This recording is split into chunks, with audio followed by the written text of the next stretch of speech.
Hello, hello.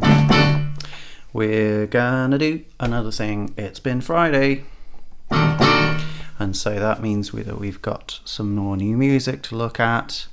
Hooray, hooray, and again I say hooray. Here we go. This is what it is. And remember, we're no longer doing this stupid bingo card of things. We're going to come up with some things about this music that we love. Now, there wasn't a lot of good music released this week. There was Tomora. And I've made a lot of Aurora videos, and I'm not going to make 3 Aurora videos in a week. We're going to look at the Tomora album, no doubt, during that particular series. I think we're up to number 45 now in that series, which is quite a lot. But we're not looking at it today, thank goodness. We're going to look at this instead. Now, Lou Rhodes has apparently been doing music for quite a while, but I've not come across Lou Rhodes before. She's in a band called Lamb, who seemed to get relatively successful with some kind of folk music, maybe folk rock kind of thing.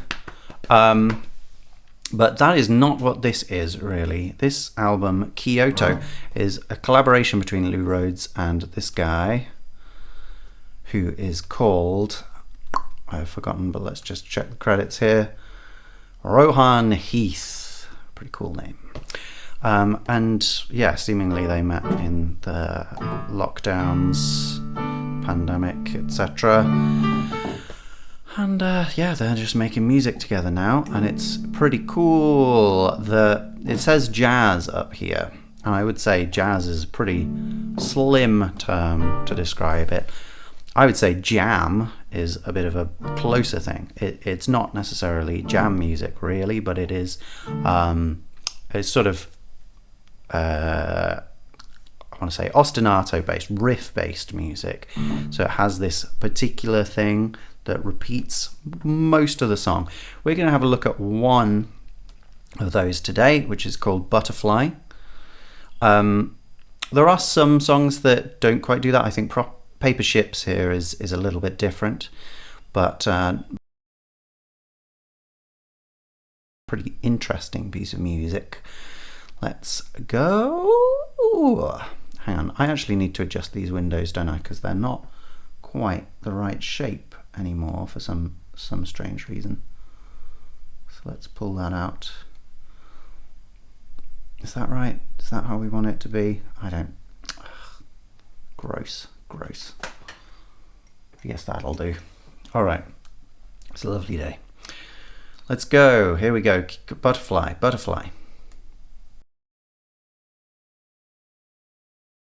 System. There we go. Okay, let's try again.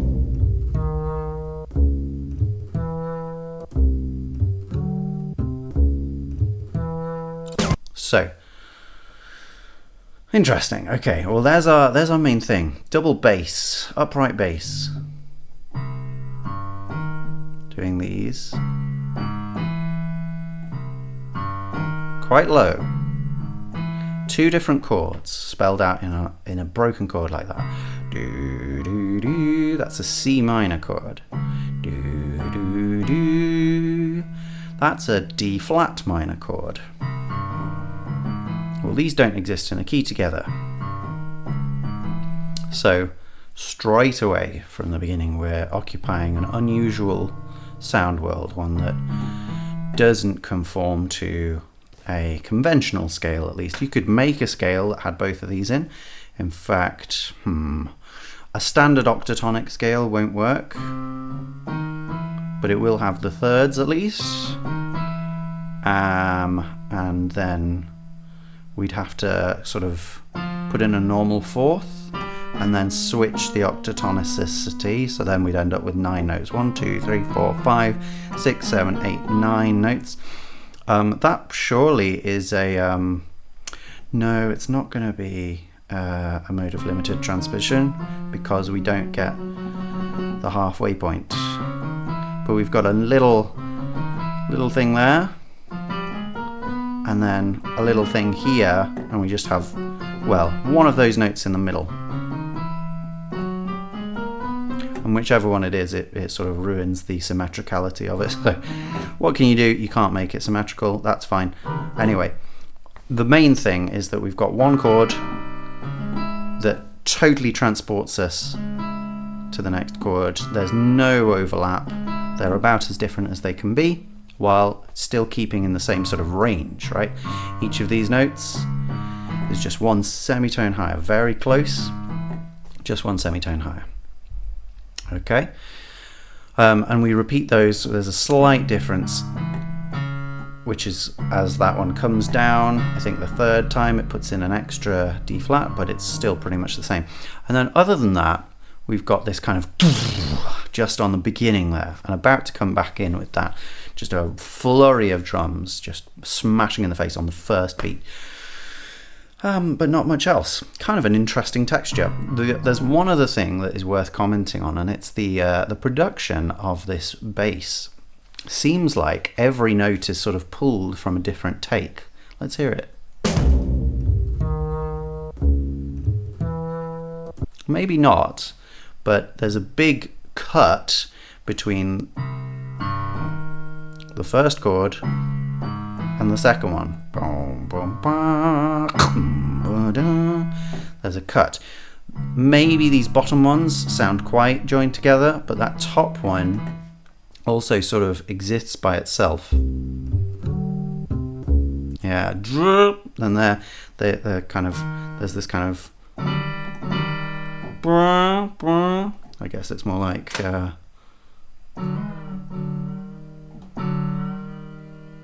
something like that happening as they go up there. But that's, again, cut off unexpectedly as we go to the next thing. One extra thing there, strange synth lead.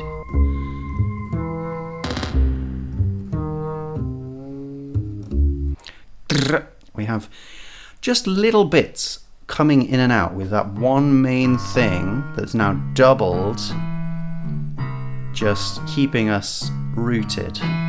It's giving us a kind of 6/8 feel. Dum dum dum dum dum dum dum dum dum. And that's just keeping us rooted with other things jumping in and out. That high synth line stays put on the chord change, so that's giving us a strange dissonance holding over the bar line there as well. He thinks he has a right. Does money get you all it can buy? So very sparse texture in general here, and that voice is front and center, very strong in the mix. This is relatively quiet, and then pretty straightforward notes wise so far.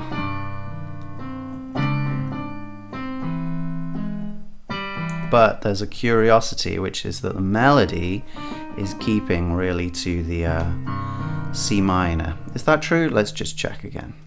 He has a right. Yeah. Does money get you all it can buy? Yeah, so we're getting lots of sort of C minor, maybe with a little bit of that blues fifth there. Does money, but lots of this D here on the second of the key. All you can buy, and that's in direct false relationship to the D flat in the bass. All you can. So he keeps going past that note rather than, which would fit nicer, all you can buy. So when we get back to the C, we sort of relax at the end of the phrases, but within the phrases there's melody that it fits C minor that goes completely against that D flat minor chord there. So we've got this intense dissonance, which then eventually resolves by as we get to the C minor again. Interesting. Intense dissonance and false relations. We can definitely put those in Why We Love Music. Why not? Let's just do that straight away. Intense dissonance.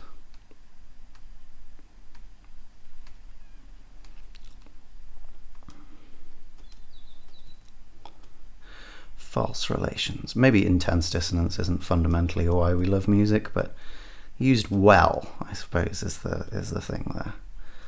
And yeah, not being a constant. False relations, though, absolutely. We know we love upright bass as well, so I'll write that in. And I'll probably have something to say about the texture as well, but I'll keep it as these for now.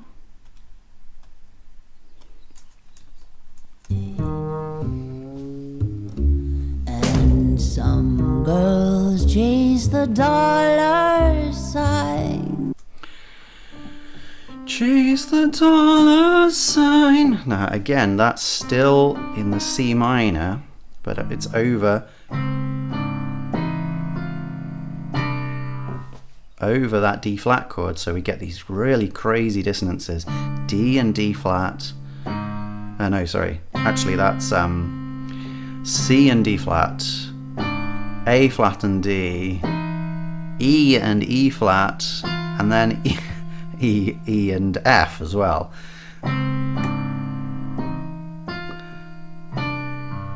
It's really nuts, really nuts.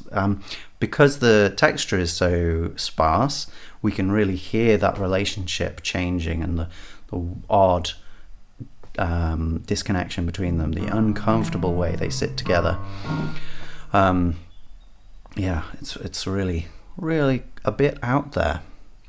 While being made up of simple elements, this isn't doing anything particularly complicated, though it's notable that it seems somewhat improvised. There seems to be little changes, maybe from different takes being spliced in, or maybe it is just one full take and for some reason it sounds disjointed, but sometimes we're getting slides, boom, boom, boom, which aren't there every single time. A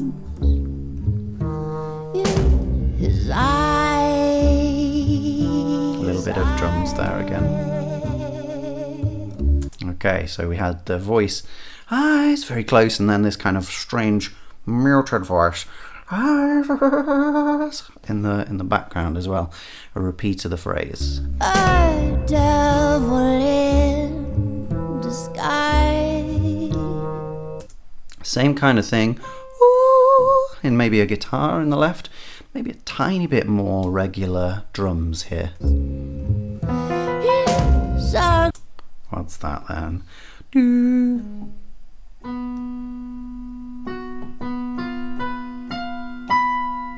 It could just be that. Let's hear it one more time. In disguise. Here we go.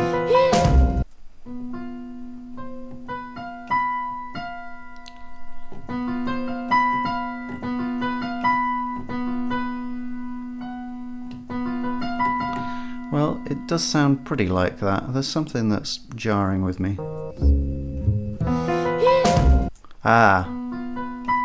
It's only 5 notes. 1, 2, 3, 4, 5. So it jumps that octave at the end. But basically what this is a B and an F, which are a tritone apart. 1, 2, 3 tones apart. Well, we don't like B's when we've got a C chord. Definitely not. Well, we like it because it's nice. It's nice extra harmony. And F is an interesting one on that chord. Yeah, I mean, fun sound. Then on this chord, those fit even stranger. The B actually feels a little more comfortable because it's like a minor 7. And then this one jars with the third of the chord, sort of gives us a Hendrix chord, I suppose, with a sharp 9. But it's a very unusual voicing for that kind of thing. So yeah, another discordant aspect, discordant in itself, and discordant with the things which are going on around it. So this really is not aiming for a comfortable listen. Ugliness defies even the knife. Again, finishing on a note of the C minor at the end of the phrase.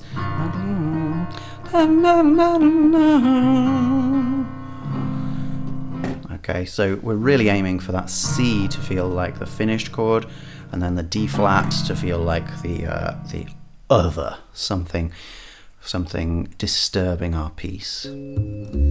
They say the limit is the sky, even when you die. You die. Sort of halfway in between the B and the B flat there. You die. It's kind of fun. Yeah, freedom is a lot of what's going on here. While we've got this regular kind of thing happening, it's not even doing that all the time, and the melody certainly is not keeping to the constantly the same things. We've got a lot of na na na na na na na, this kind of thing, but even that is not constant. Those are sort of themes that unite the material rather than I guess a structure to hold it in.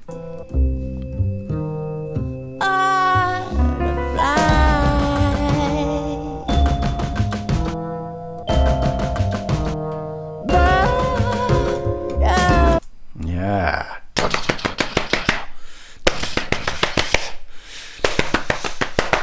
That's fun, isn't it? And it while when I was doing it there, it sort of felt in threes. In this, really, I think it feels like it's in twos. So our main thing, which is in threes. No,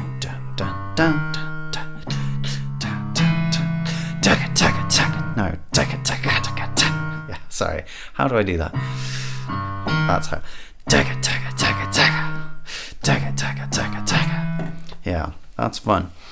It really gives a lot of punch to this chorus, I guess. Butterfly. Yeah, a lot of punch and a lot of sort of, really intensifying. What we've had so far has been quite ominous and scary, and this is more of that. This is really pushing it into sort of horror territory. Yeah, interesting how the drums have been so sparse and just coming in at various points regularly. Only really one point regularly right at the beginning of a 4-bar loop, but they've been sort of in the background up till now, but now they're right there in your face. That's fun. So we had quite a long time getting here, about 3 verses I think getting here, maybe more, and we haven't changed the loop at all. This is still happening, maybe with some different takes, but it still sounds very similar. We've just added some more things. We've also got a kind of cluster chord, maybe something like that. Yeah, I don't think there's a C in it. Something like that. So these really close notes just being placed in the mix by I think an electric piano or a Rhodes piano, something. Oh yeah, it's a different one actually.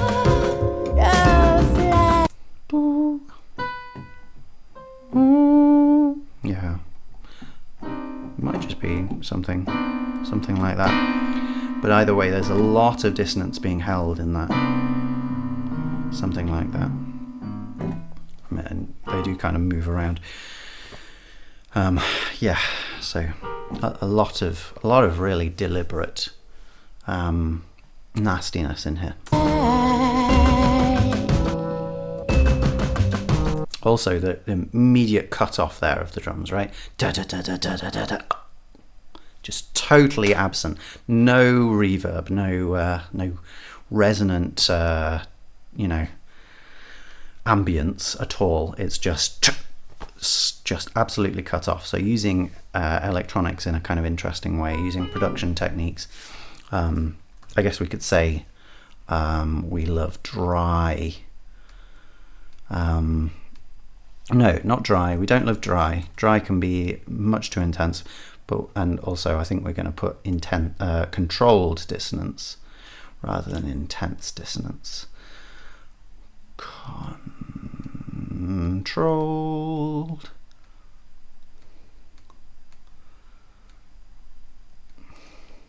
Let's just finish that S while we're here. Controlled dissonance, and yeah, what was I going to put? I guess creative creative reverb choices, creative space choices, creative use of space.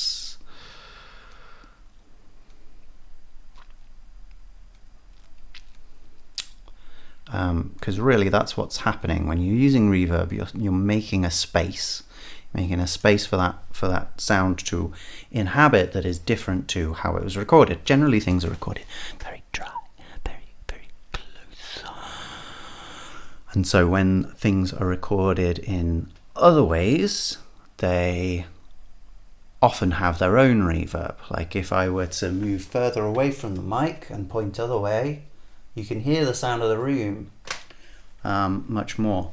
But if I'm close, you can't really tell that. You can just hear my voice in fine detail. But yeah, the thing about reverb then is it puts an extra space on the sound, because it doesn't really have its own space often if it's close mic to record it. In a studios are generally dead spaces anyway, so you're putting this big acoustic on it. That's not what's happened here. We've taken an acoustic recording.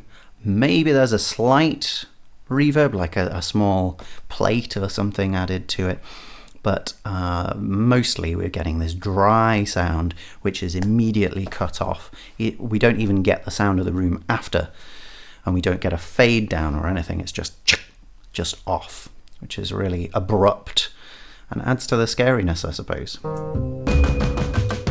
So what you think he sees in deep. Interesting moment there where we disrupted the flow. Seems like we're into a new verse. So we start, so what do you think he sees? And then we get this upwards pattern, not just in the low octave there, yeah, but we get it here as well, and kind of up an octave. So that sort of walks up the C minor scale and then jumps down to an A flat, and then it's business as usual. So interesting moment of disrupting the flow there. Let's put disrupting the flow. I guess that's something we do love about music. Sometimes it's all about how you use it rather than the specific things you use, but we can nonetheless put it down. Let's just check you can actually read all this on the screen. Yeah, that's fitting in, no problem. Cool. Let's keep going then. Now, I looked up what this was for a lesson, actually. I've totally forgotten. It's a ball on a piece of wood.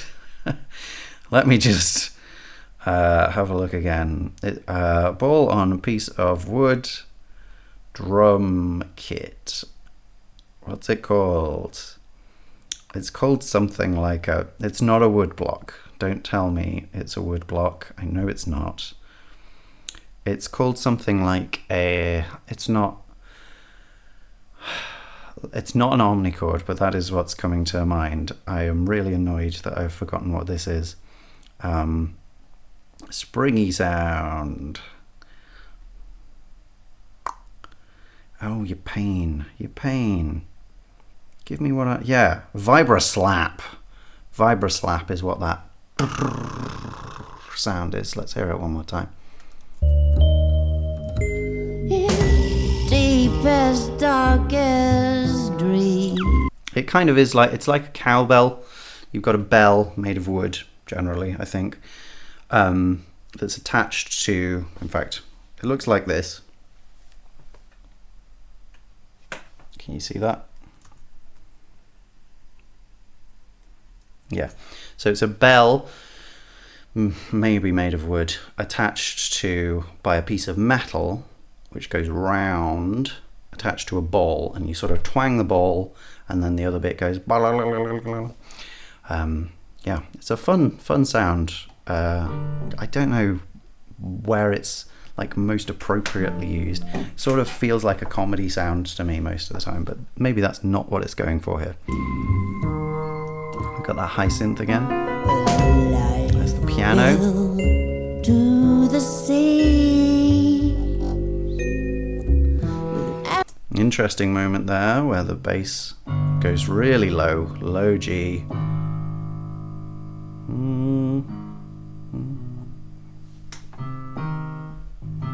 Yeah, just for like a maybe, okay, yeah, so maybe it still follows the same chord, but we get a low, really low A flat and G, which is a different version, really similar, same pattern basically, but we're just treating it with a different bass note, which gives it a different feel. And as far as everything else goes, they're just coming in and out with the same ideas at different times. It's very unexpected, very hard to predict.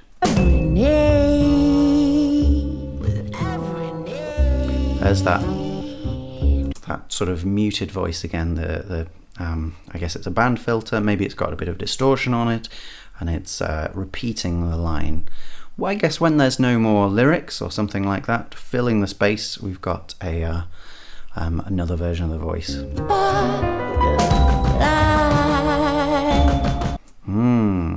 Fly. We've got a bit of beating in the voice there, which is nice, and it does it up an octave as well, or we get a kind of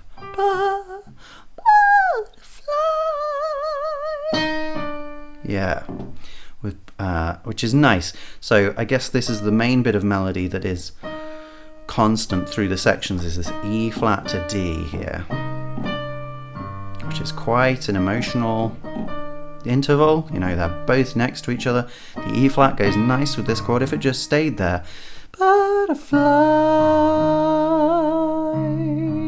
it still wouldn't be nice with this D flat chord, but it would feel really comfortable with the C minor chord. But instead, fly, there's even a little bit of a fight there. And we've got our drums back.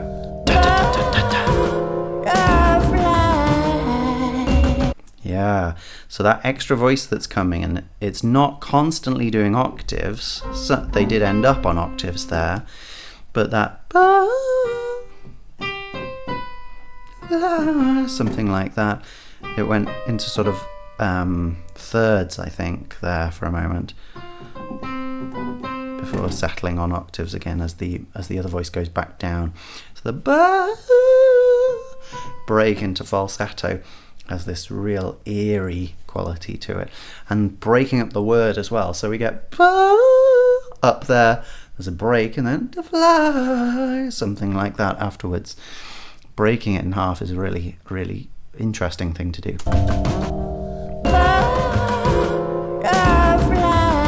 There's this whole hold as basically nothing in the ensemble moves. Da da da da da da da da. Bah. Yeah, so this is very irregular rhythm-wise, isn't it? Normally we would have rhythm propelling us forwards, but here we've got lots of moments of stillness.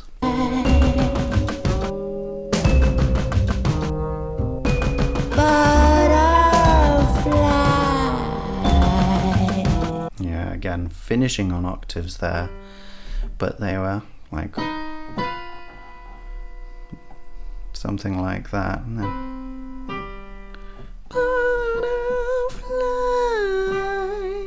so we're getting quite a lot of sort of C minor with a major 7, that B. That's quite a common dissonance we're getting here. It's a fun one.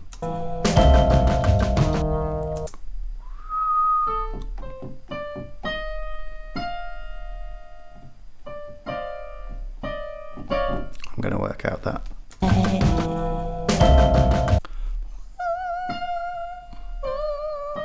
It's definitely those.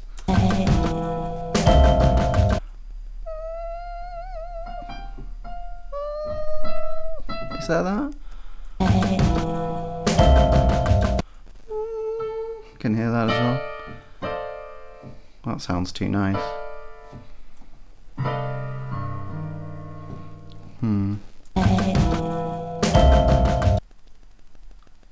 There's a little bit of beating on the microphone. I'm going to touch it.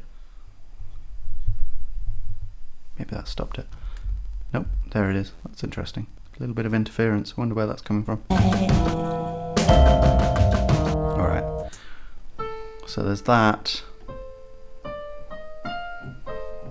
Maybe just those. That's so nice. Maybe it's like that. Big old clash anyway.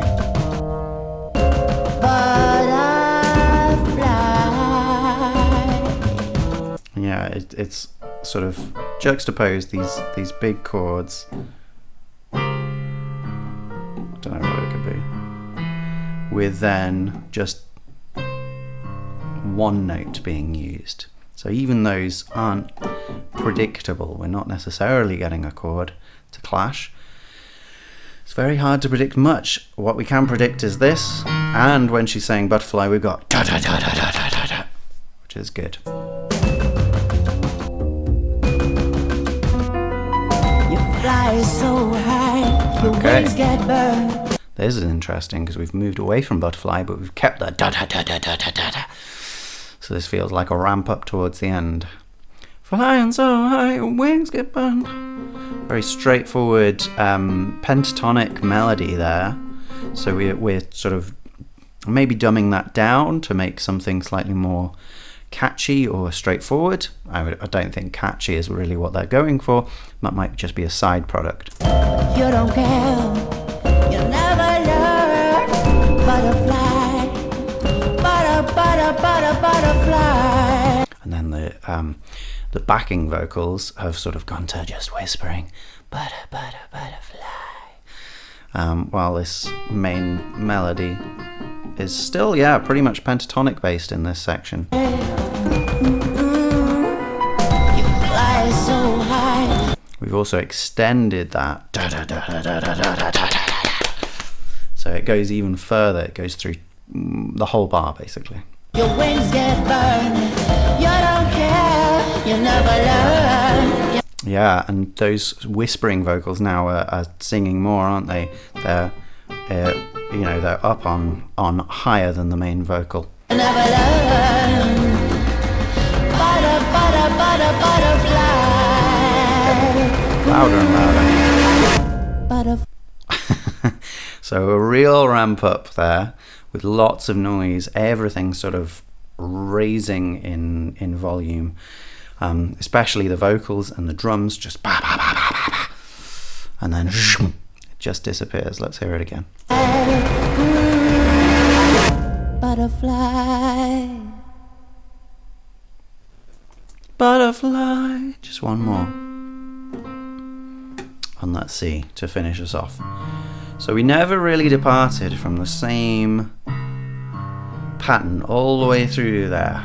We just added different elements of the texture on top of it, and we achieved quite a big variation in texture. So I think one more thing we really like about music that is evidenced in this is a slow build in texture. In fact, we've talked about this in other pieces. Slow build in texture, and then sudden drop in texture. I guess we also like a sudden explosion of texture as well. Just anything we do with texture is exciting. Most songs don't do very much with texture really, or if they do, it's like minuscule things that are not very interesting, or it's going between two main different versions. Both of those things are relatively boring, partly because they've been done in so many different songs, But yeah, sudden drop. We do like sudden drops, even 10 years. What? 10 years? 15 years after the dubstep wave. I still don't really know what the defining features of dubstep were, because it wasn't dub really. I think there was some dub in it.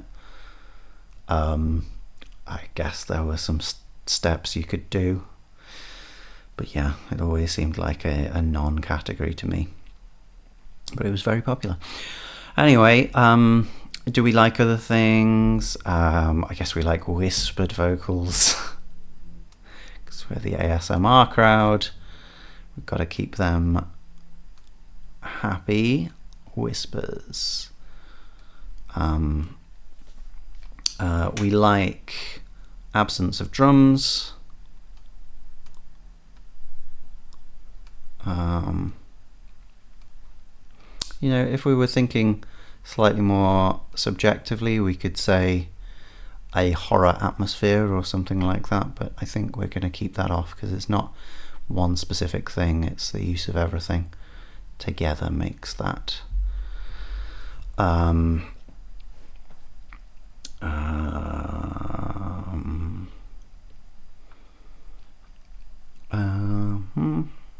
I don't know, maybe that's it. Yeah, sure, we'll go with that. Alright, relatively short one then today, but a relatively straightforward piece of music.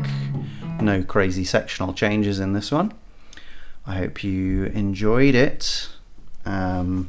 Probably new to you. I hope that therefore you find it and you enjoy it. I was given a nice message about someone who was happy that they had found Kieran Leonard through my channel, and that really makes me very happy that people are actually looking at music that they don't already know on this channel, which is definitely not the case for the other group of people who are watching my channel, who are totally interested in Aurora, really interested in Aurora, and not interested in the more extraordinary music that I tend to cover in this other section. Some halfway. Can I find some halfway? I don't know. Doesn't matter. Have a nice day. Go out and enjoy the sunshine if there is some. I will try and do that too.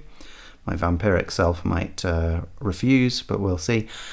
And have a lovely rest of your life if I don't see you again. Or if I do. Bye.